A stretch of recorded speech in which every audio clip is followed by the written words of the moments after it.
es el 2 de junio. Ah, por el día de... Claro. Por Manuel Belgrano. Claro.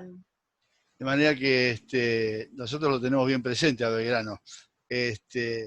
Además de su historia como militar, aunque muchos sigan diciendo que no estaba preparado y demás, porque eso es parte también de los mitos. Y quería cortar eso, digamos. Yo, gracias a Laura, que puedo hablar un poco de historia oral, me gusta porque nosotros venimos de atrás con la historia. Si la historia oficial siempre lo segundó o lo dejó a un costado a Manuel Belgrano, no es que queremos hablar mal de San Martín, simplemente conocíamos poco porque nos han enseñado así. Entonces, con el paso de la historia, por suerte, se va revitalizando y redimensionando cada vez más el conocimiento de la vida, de la historia y del peso en la historia que tuvo Manuel Belgrano. Por eso todos queremos aprender un poquito más. Lo que decía Manuel, del tema de una historia militar, es muy interesante porque no es casual que la escuela surja más o menos en la misma época que la organización de un ejército, ¿no? Digamos, son elementos cuando se organiza el Estado Nacional, ¿no? Son elementos, uno pacífico, uno de cohesión y el otro de coerción, pero bueno, la escuela funciona como el lugar donde todos los inmigrantes y todos los que vienen tienen que reconocer a un mismo origen, ¿no es cierto? Y bueno, sí, pero vos fíjate cómo para todos quedó como algo mítico, como algo, te diría una historia mínima barrial, algo de la dimensión del éxodo de Jujuy. Ah, sí. Eso que tenía una dimensión terriblemente histórica para la historia de nuestro país. Sin embargo, quedó como un hecho menor, es decir, como que el tipo no sabía qué hacer, juntó a la gente, dijo, rajemos de acá, que vienen los gallegos, y me parece que no es así. Eso es despectivar la figura de Belgrano. Me parece que es mucho más importante. Yo sé que Mario me va. No, porque Mario sabe usar levantar la mano, ¿eh? La mano, Mario sabe usar el recurso levantar la mano. Sí, yo no lo quise usar, pero yo lo uso también. El tuyo es otro. El mío es el tecnológico. Aplaudir. El primero es, hemos empezado a aprender con este tema del coronavirus y la verdad que, como todo, ¿no? Tiene su pro y su contra. Los pro es que yo, en forma personal, he podido escuchar charlas a nivel nacional e internacional, así que hemos aprendido de forma gratuita, y hemos aprendido y aprendemos todos y cada uno de estos días. Con relación a Manuel Belgrano, como siempre lo digo, y en muchas de las charlas que he escuchado, y con relación a San Martín, yo la verdad que no hago ninguna promoción y la mayoría de los historiadores no hicieron ninguna superioridad de uno u otro. Y escuché una versión que es muy inteligente. San Martín, Belgrano, José Manuel Joaquín del Corazón de Jesús Belgrano, evidentemente fue un intelectual. Primero, lo podríamos llamar como un niño prodigio, porque ya desde muy chiquitito fue uno de los mejores de la Escuela de San Carlos. Está mencionado dentro de uno de los primeros en la Universidad de Salamanca. Fue fundador de la Escuela de Economía Política en Oviedo, y digamos que como intelectual podríamos hablar una hora seguida sobre ese tema. El padre de la economía política, que muchos no lo saben. Y como militar también, realmente ha sido un intelectual también, y ha aprendido sobre la marcha. Y esa es la diferencia con San Martín, que a lo mejor San Martín fue un soldado profesional, lo podríamos decir, la comparación de hoy en día como un soldado profesional. Sí. Manuel Belgrano, que ha tenido durante aproximadamente 2-3 años una comunicación fluida, alrededor de 50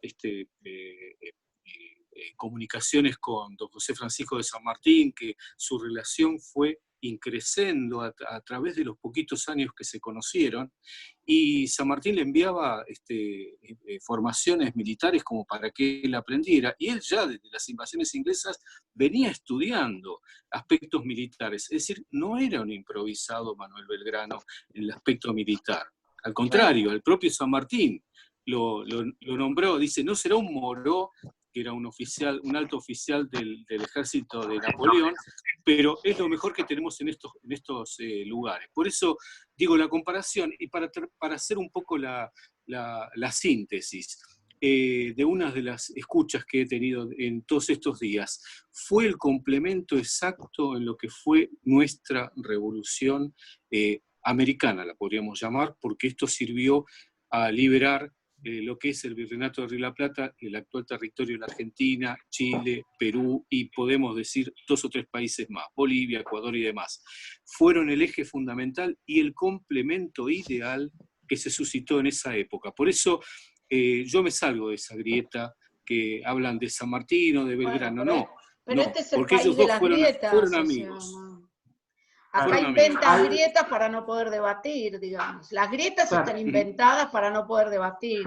Entonces, tal cual. Muchos historiadores sí lo hacen. Como decía también Manuel, de que también hay ciertos historiadores que alguna parte de Manuel Belgrano no la han identificado. Y si hoy lo trasladamos a la realidad, y yo hablando, soy partidario político, antes de todo aclaro, pero si hoy lo trasladamos a la realidad y analizándolo como en la economía política, hoy más de uno no le gustaría las decisiones que tomó Belgrano en ese momento, ¿no? Pero cuando hacemos eso, y ahí va Manuel a predecirle, cuando vienen historiadores que meten cosas del pasado en el presente y hacen un lío bárbaro, ¿sí? Ya sabemos quiénes, ¿no? El primer presidente de la Argentina fue Saavedra. ¿Por qué fue Saavedra? Que ahora está otra vez en los primeros planos. ¿Por qué fue Saavedra ahí? Porque nació en Bolivia, Potosipa. ¿Qué tiene que ver eso con la Argentina? O sea, ¿qué tiene que ver eso con lo que pasaba en el momento? Y con San Martín se hace lo mismo y con Belgrano no tanto por eso que vos decías, Mario, pero yo me acuerdo en la primera parte del gobierno de Néstor, que se hablaba de un San Martín y había que hablar de no tanto de San Martín porque era militar. Me acuerdo porque yo hice un escrito sobre eso. ¿Qué tiene que ver el militar San Martín con el militar de la dictadura? Entonces, hacer esas cosas, que hacen lo mismo con Belgrano y con todo, eso no hay que hacerlo. Y eso tiene que ver con las grietas y con no debatirlo, como dice Marcelo, desde el lugar de un hombre, de un hombre que era resultado también de un momento histórico. Porque si no lo analizamos con la revolución industrial, con el movimiento filosófico de esa época, todo no entendemos. Manuel, la Revolución Francesa. Bueno, por eso, claro. El liberalismo con la Revolución Gloriosa también, porque la francesa, todos hablan de la francesa, pero primero está la otra, que es la que instala el liberalismo. Y le corta la cabeza a un rey, pero en este país somos muy eurocentristas y francocentristas. Pero el tema de Belgrano, por ejemplo, ¿quién le quiere preguntar algo a Manuel? A Manuel. Silvia, o ¿cómo te llamas que dice ahí? Marcela. Marcela. J7 Neo no te voy a llamar. No. ¿Le preguntar algo? ¿Le querés preguntar algo a Manuel ya que lo tenemos ahí? Dale, sí, a mí la verdad que en lo personal coincido con lo que decía Miguel con respecto al éxodo jujeño. Si él por ahí quiere relatar algo, porque para mí eso demuestra su capacidad como estratega, pero por otro lado demuestra también su profunda cualidad humana, ¿no es cierto? Porque no fue solo escapar, sino proteger a esa población. Exacto. Si él quisiera contarnos algo de eso. Bien. Sí. El éxodo jujeño, Belgrano hace una campaña que es 1812-1813 en un año que no realizó ningún militar hasta el día de hoy. Es crear la bandera, empieza. Para diferenciarse del enemigo, se pide primero la escarapela. El mismo día recibe la orden de hacerse cargo del ejército auxiliar al Alto Perú, mal llamado del norte, para reemplazarlo a Pueyrredón, que había tenido un accidente. Está 40 días en Camposanto, Salta, y él dice, me encontré acá con más enemigos que gente patriota, o sea, por la causa patriota de la Revolución de Mayo. Informa el triunvirato eso. Belgrano ahí levanta en 40 días bastante el ánimo de un ejército totalmente vencido, sin ropa, sin paga y sin comida. Y el día 19 de mayo se va a Jujuy con ese ejército. El día 25 de mayo, o sea, a los 6 días, Belgrano seguramente hizo el acto político más importante y más revolucionario desde la Revolución de Mayo, que inclusive podríamos analizarlo, que creo que es superior al 27 de febrero, han hecho unos meses antes, cuando enarbola por primera vez la batería Libertad, la creación de la bandera, realmente es así. Pero el 25 de mayo, en ocasión de las fiestas mayas, como él decía, segundo aniversario de la regeneración política, ahí Belgrano nuevamente, ahí hace bendecir la bandera, la hace jurar a la bandera. Y él la proclama, que dice ahí, él a los soldados y al pueblo que estaba presenciando, dice, ustedes tienen la oportunidad de ver por primera vez la bandera nacional que os distinguirá de las demás naciones del globo. Entonces acá hay que salir del relato escolar de siempre, el padre Gorriti bendició la bandera, sí. ¿No es así? En Jujuy, sí. Eso. No, él dijo bandera nacional, ya la nombró bandera nacional. ¿Y quién era? Era la autoridad máxima para nombrar, para decirlo. Claro. Bandera nacional que os distinguirá de las demás naciones del globo. 4 años antes de la declaración de la independencia. Esto es lo que hay que analizar de la historia. Después, Belgrano, a los 2 días del 25 de mayo, se produce un hecho en el Alto Perú, porque hay que estudiar la historia como era todo un conjunto. Nosotros, el Alto Perú era parte del Virreinato del Río de la Plata, claro. Después se perdió. Exacto. Políticamente, ¿no es cierto? Entonces ahí hay que analizar qué sucede. El 27 de febrero se produce el día anterior, había sido vencido los patriotas en Cochabamba en la batalla de Pocona. ¿Qué pasó acá? En la batalla de Pocona. A raíz de esto, ¿ustedes me escuchan? Perfecto. Sí, perfectamente. Sí. Te frizás un poco, pero te escuchamos. No, porque Laura está poniendo alguna imagen en... Sí, se ve una pantalla de la computadora. Imagen. Pero se escucha perfecto, ¿eh?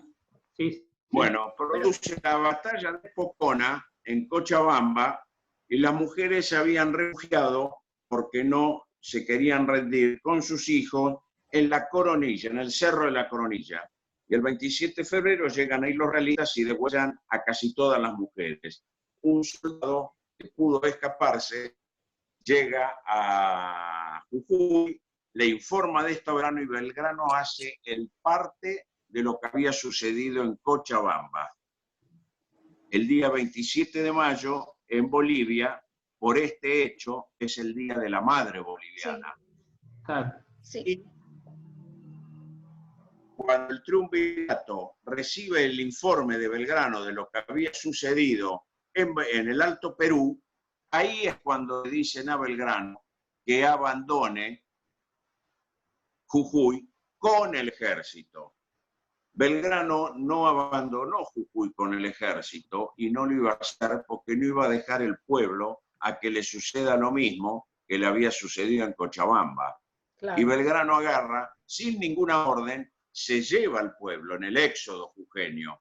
Pero la orden que había recibido el triunvirato era él que baje hacia Córdoba con el ejército, no con todo el pueblo jujeño. Y Belgrano realmente es una de las páginas más gloriosas que hay en la historia nuestra de las guerras por la independencia, esta página. ¿Por qué?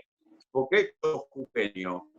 Acá hay Belgrano, en el tiempo que está en Jujuy, arma la caballería. La caballería con quienes Belgrano le dice a a los jujeños, me van a tener que dar lo más preciado que tiene, que no son las joyas, son los hijos.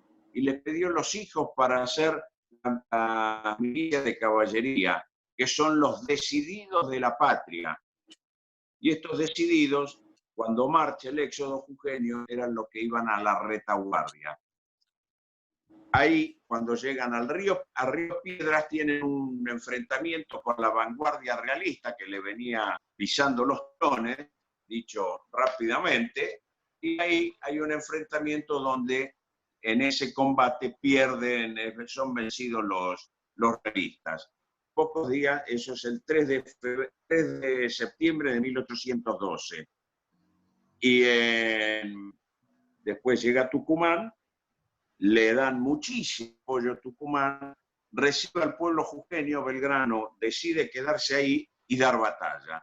Dan la batalla, y la batalla de Tucumán, sin ninguna duda, es la batalla realmente salva a la Revolución de Mayo, porque si Belgrano bajaba hasta Córdoba y los realistas llegaban hasta ahí, no había ningún ejército ni nada como para acantonarse, ya era llano, como para acantonarse y poder dar alguna batalla estratégica. Después bien sabemos que, bueno, vino el 20 de febrero de 1813, o sea, al año siguiente, la batalla de Salta y consolida un paso hacia la independencia. Ahí está. Hay dos batallas que son dos grandes pérdidas, pero hay que tener en cuenta que una guerra se compone de triunfos y derrotas, que son la batalla de Vilcapugio y Ayohuma. Sí. Pero Belgrano ahí se había desprendido de dos oficiales como Warnes y Álvarez de Arenales. Warnes, que estaba en Santa Cruz de la Sierra, lo había enviado, y Álvarez de Arenales a Cochabamba. Belgrano es vencido, baja, se encuentra con San Martín, pero estos dos oficiales que quedaron ahí, más con las órdenes de Belgrano, son los que armaron toda la defensa y son los guerrilleros que se forman en el Alto Perú, más de 100, donde absolutamente todos fueron muertos en batalla, inclusive Warnes, y realmente se resistió, y grandes guerrilleros que murieron años 14, 15, 16, podemos nombrar algunos, los más conocidos como Padilla, Camargo y el propio Warnes, que muere después de la independencia. O sea, fueron los guardianes, los grandes guardianes de ese territorio, del mayor campo de batalla que hubo durante las guerras de independencia, fueron ellos. Y no nos tenemos que olvidar tampoco Güemes, ¿no es cierto?, que se forma justamente el ejército ese en la guerra gaucha, que aporta absolutamente todo y resiste todas las invasiones.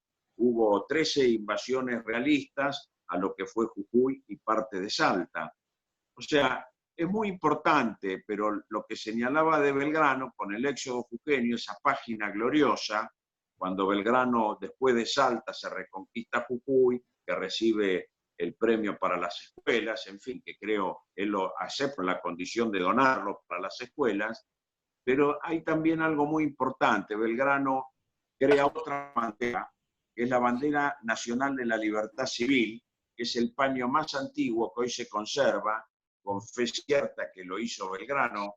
No debe haber un elemento histórico más documentado que esa bandera, que está en la Casa de Gobierno de Jujuy, en el Salón de la Bandera, que es un paño blanco con el escudo de armas de la Asamblea del año 13, con alguna variante que le hizo Belgrano. Y se la da al Cabildo de Jujuy como representante del pueblo jujeño y la nombra abanderado de la patria por la valentía que tuvieron y el honor de haberlo a él acompañado en el éxodo jujeño, de haber dado batalla en Tucumán y en Salta acompañándolo. O sea que Jujuy es realmente algo poco conocido en lo que aportó a la historia, y realmente fue uno de los grandes campos de batalla que hubo, o sea, en nuestra geografía. Y es un gran reconocimiento. Y el éxodo jujeño, como bien hoy decían, realmente es un hecho que se lo relata así, un pueblo que marchó, y no es así. Yo creo que la historia hay que analizarla en su profundidad lo que significó cada hecho, ¿no es cierto? Eso es lo importante. Fíjate, Manuel, que ahí dice, en el cuaderno de mi papá, dice, el gobierno le regaló, vos estás hablando de Salta, recién hablaste de Salta y Tucumán, un sable con guarnición de oro, guarnición dicen, y 40.000 pesos. Belgrano destina el dinero para dotar 4 escuelas. O sea, el sable ese era para las escuelas. No. No, bueno. El sable se lo regalan a él y le dan el título de brigadier general. 40.000 pesos. No, está bien, sí. No, claro. Yo me expresé mal, sí. 40.000 pesos. Lo importante, como bien dice ahí, ¿no es cierto? Son para dotar 4 escuelas, exacto. No era para hacer 4 escuelas, ¿ves? Para dotar. Bien, para dotar. Bien. Claro. Y él deja en el reglamento para estas 4 escuelas 10.000 pesos cada una, que era una escuela en Tarija, una escuela en Jujuy, una escuela en Tucumán y una en Santiago del Estero. Las escuelas en ese entonces eran en la parroquia, funcionaban. Sí, claro. Eso era lo clásico, ¿no es cierto? Entonces él dice dotar y deja bien detallado. Esa renta de los 10.000 pesos da 500 pesos anuales. De los 500 pesos anuales son 400 para la paga del maestro. Y los otros 100 son para comprar los elementos y para pagar los útiles a los alumnos que no puedan comprar sus útiles. Qué bárbaro. Ese es el reglamento de Belgrano. Y como decía, Belgrano a los maestros, la importancia que le daba, es algo extraordinario. En uno de los puntos de ese reglamento, justamente dice, el maestro debe de estar en todo acto público y en todo acto de las fiestas patronales tan conocidas en nuestro norte, y en esa época muchísimo más, en todas las fiestas patronales, debe de estar sentado a la diestra de la máxima autoridad.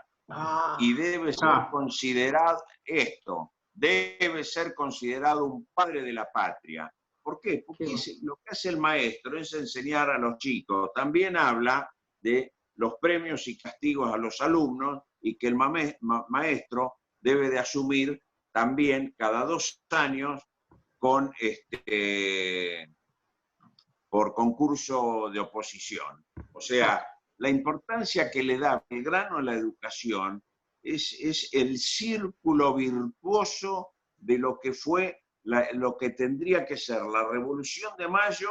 No existe, él decía, no existe un pueblo libre si no es educado, si no tiene educación. Exacto, sí. O sea, es el círculo virtuoso de una revolución que se hacía ¿por qué? ¿Para ver si somos libres solamente? No, era para ser, si somos libres, para manejarnos de otra manera, para progresar. Por eso está escrito por Belgrano, ¿no es cierto? O sea, él cuando llega a Europa dice, quiero el bienestar de mis paisanos, y todo lo que hace es por el progreso. Él hablaba de agricultura, de promover la industria, promover el comercio. ¿No? Más como fisiócrata. Belgrano era un ecléctico en cuanto a economía. Belgrano tenía algo de liberal, algo de fisiócrata y algo de los mercantilistas italianos. Él los estudió las tres grandes corrientes económicas que había en ese entonces. Él las estudia junto con los españoles. O sea, él no aplica el liberalismo, él no aplica la fisiocracia, él no aplica el mercantilismo, y aplica todo, que lo mejor de cada cosa, por lo mejor de cada cosa que se podía aplicar en estas tierras, en ese contexto y en la situación que se vivía. No quiere decir que en otro lugar no se podía aplicar todo el liberalismo, toda la fisiocracia o todo el mercantilismo. Él lo aplica a lo que la circunstancia de este territorio en ese momento.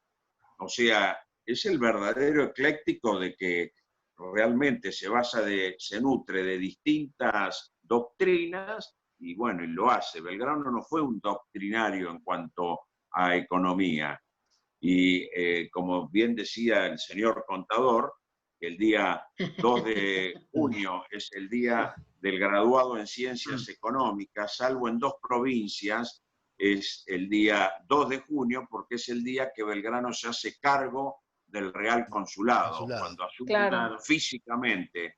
Y dos provincias, una es Jujuy, que lo celebran el Día del Graduado en Ciencias Económicas el 20 de junio, también en homenaje a Belgrano, y creo que el otro es Tucumán, no estoy seguro, no me acuerdo en este momento. Jujuy con seguridad. Manuel, también quería comentar una cosa, que en España... antes que termine Manuel.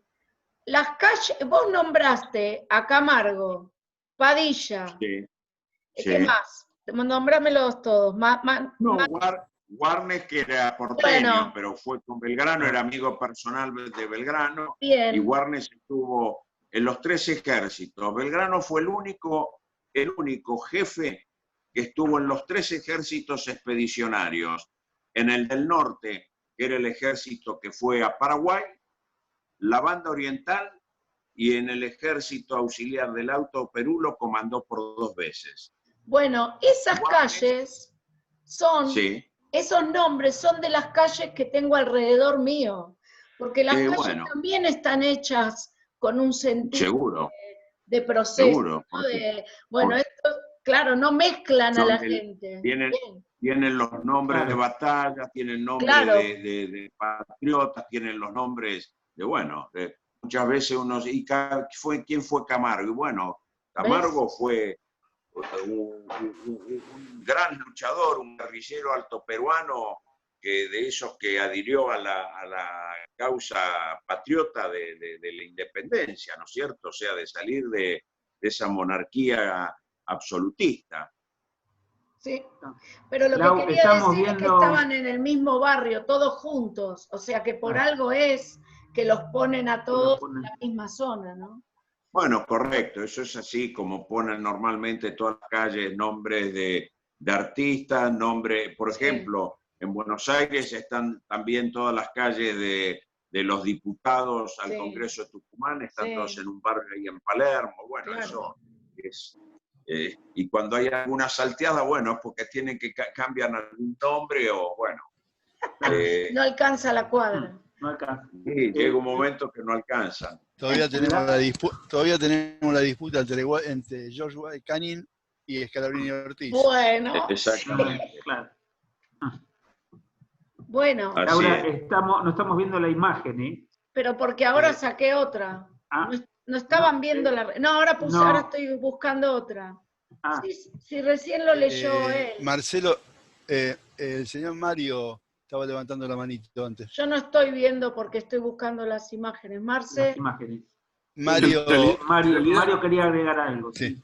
Esta ya la puse. Sí, en realidad quería agregar 1000 cosas, pero bueno, uno siempre... encantado de aprender, ¿no? Pero fundamentalmente también en España, con relación al tema de economía política, él había ido a estudiar, un gran estudiante y realmente una persona que aprendía muy fácilmente todo.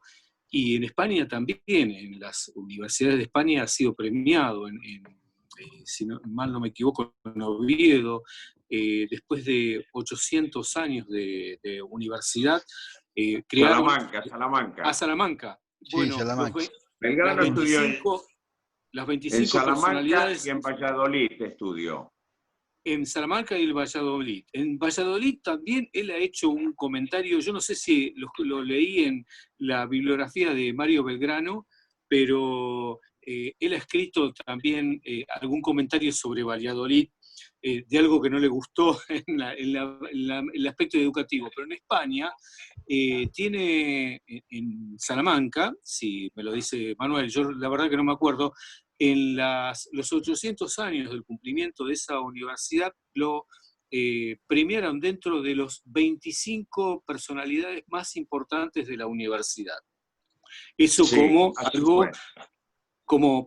para agregarlo, y también con la creación de una escuela que después fue la Universidad de Ciencias Económicas en España, la Escuela de Economía Política, que después se transforma en la Universidad de Ciencias Económicas. No recuerdo exactamente en qué ciudad, si fue Salamanca, Sí, Valladolid es o en Oviedo. Salamanca.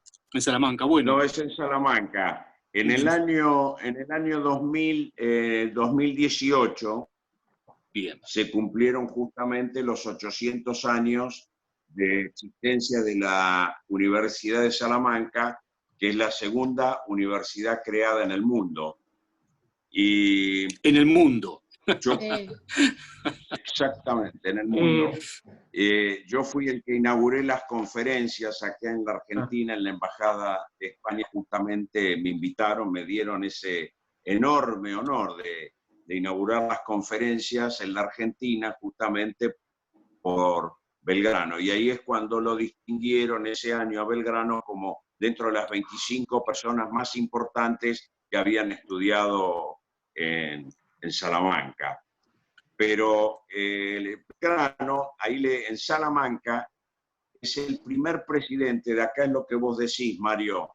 En Salamanca, a Belgrano lo nombran presidente de la Academia de Economía Política y Práctica de Derecho Forense.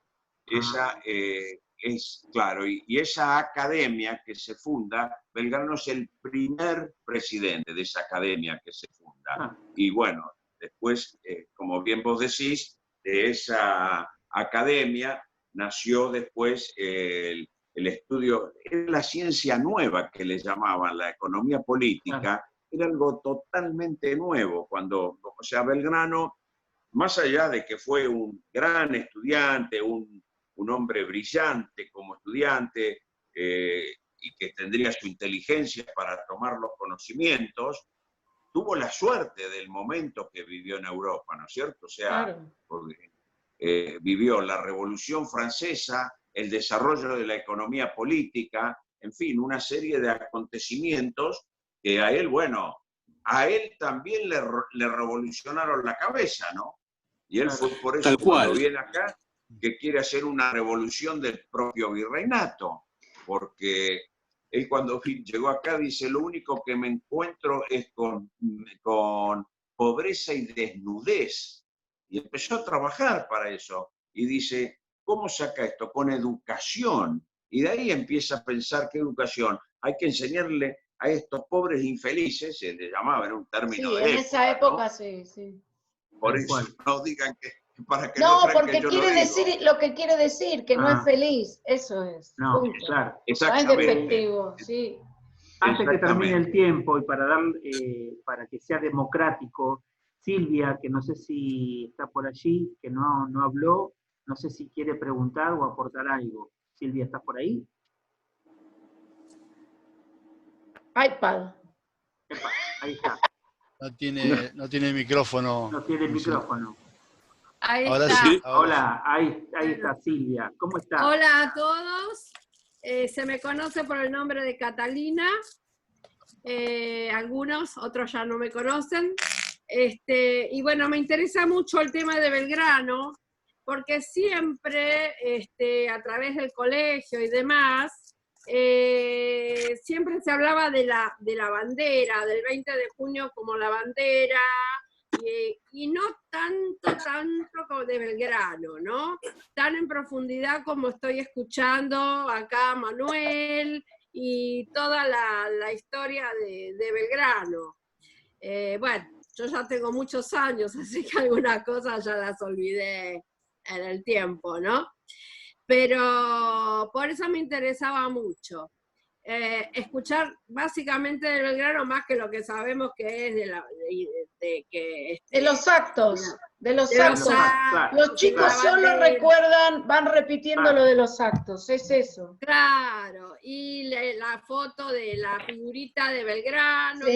el dibujito y esa cosa, yo de mis cuadernos no los tengo. Ahora, hablando con ustedes, me acordaba que tengo los libros de lectura, y yo hice, digamos, la primaria en los años 70, entonces, sí hacíamos actos alusivos y qué sé yo, pero era más enfocado en la bandera que en Belgrano. En cambio, en San Martín era San Martín y era el Libertador y una cosa enorme. El metal de su voz, voz. Exacto. Era de metal, era un... No. Sí. Exacto. Pero ¿qué pasa? Ya siendo adulta, empecé a descubrir a Belgrano desde la economía política. Claro. Y eso fue lo que me pegó, ¿no? De él, digamos, más allá de, bueno, la bandera y todo lo demás. Que se leía David Ricardo, todo se leía. Bueno, entonces, esas frases de economía política me parecieron, pero tan para aplicar en estas épocas, tan actuales, que realmente me impresionó. Entonces, debido a eso, quise estar en este Zoom, y bueno, por supuesto, conocer al descendiente Chosno, nieto de Belgrano, ¿no? Que es todo un honor.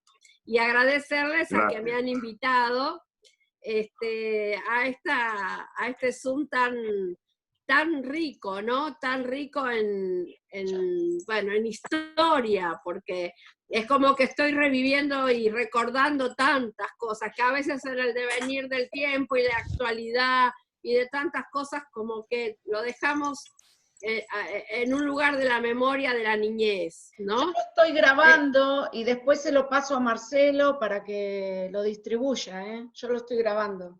Está grabando. Bueno, yo quisiera quedarme a cenar con Manuel Belgrano, porque es para hablar un montón de tiempo. No, yo a cenar no, porque no me va a dejar comer. No, por eso, bueno, pero estar mucho tiempo con voy a tener que hablar y hablar. Claro, hablar y hablar.